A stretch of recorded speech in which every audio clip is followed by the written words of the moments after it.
মে মাসের 12 তারিখে এনবিআরকে বিলুপ্তি করে একটি অর্ডিন্যান্স জারি করা হয়েছিল এবং তাৎক্ষণিক আমরা এই অর্ডিন্যান্সটাকে যেই অর্ডিন্যান্সটা করা হয়েছিল সেটাকে চ্যালেঞ্জ করে আমরা একটা রিট পিটিশন ফাইল করেছিলাম।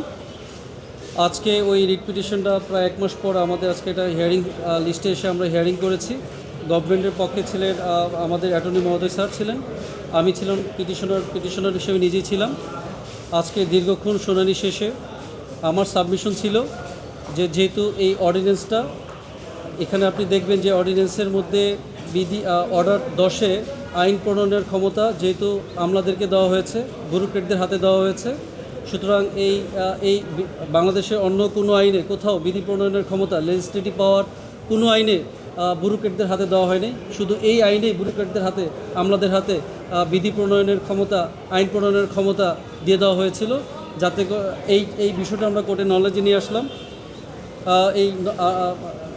এইটা আমরা দীর্ঘ শুনানির পর অ্যাটর্নি স্যারের তার বক্তব্য বলেছে যে যেহেতু এইটা আইন এটা পলিসি ম্যাটার এই পিএল ফরম্যাটে চ্যালেঞ্জ করার সুযোগ নেই এবং আনুষ্ঠানিক কথা হয়েছে এবং পূর্ণাঙ্গ হিয়ারিং শুনানি শেষে আমরা আমাদের ফাইনাল সাবমিশন রেখেছিলাম যেহেতু কর সংক্রান্ত বিষয় এটা মানুষের সাথে সম্পর্ক থাকে, সুতরাং এই কর সংক্রান্ত আইন প্রণয়ন করার আগে পার্লামেন্ট থাকা উচিত ছিল। পার্লামেন্ট যদি মনে করে যে কোন আইন কোন কর নির্ধারণ করা হবে কোন বেসিসে, সেটা পার্লামেন্ট পর্যন্ত ওয়েট করা উচিত ছিল।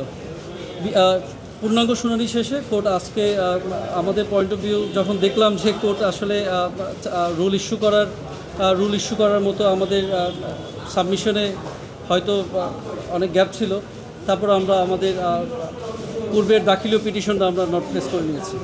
অন মেরিটি কোর্টে এটার সিদ্ধান্ত ছিল, আমরা আমাদের সাবমিশন রেখেছি।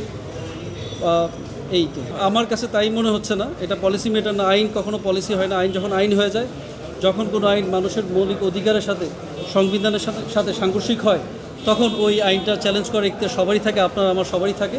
সেই প্রেক্ষাপটে আইনটা চ্যালেঞ্জ করা হয়েছে।